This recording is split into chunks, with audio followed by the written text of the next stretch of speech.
నమస్కారం అండి. నా పేరు Koteswari. Welcome to my channel natural farming Koteswari. ఈరోజు మనం అక్కడ వచ్చేసరికి రామాంజనేయులు గారి పొలం దగ్గరకి మామిడి పొలానికి ద్రవజీవామృతం తయారు చేయడం జరిగింది. దీనికి గాను ఒక్కొక్క డ్రమ్ములో 200 లీటర్ల నీళ్లు తీసుకున్నాము. 200 లీటర్ల నీళ్ళకి మనము 4 కేజీల శనగపిండి, 4 కేజీల బెల్లము, అలాగే 20 కేజీల పేడ, 20 లీటర్ల మూత్రం తీసుకోవడం జరిగింది.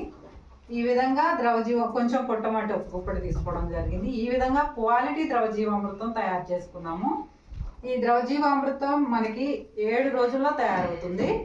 ఈ తయారైన ద్రవజీవామృతం మనం అన్ని రకాల పంటల మీద మనం పిచికారీ చేసుకోవచ్చు. అలాగే పాదుల దగ్గర కూడా పోసుకోవచ్చు. ముఖ్యంగా ఇదైతే మామిడికి తయారు చేయడం జరిగింది. మామిడి మొక్కలకి ఇప్పుడు అంతా కూడా పూత మీద ఉంది. మామిడి మొక్కలకి బాగా గ్రోత్ రావడానికి, అలాగే పూత పింద బాగా రావడానికి స్ప్రేయింగ్ మరియు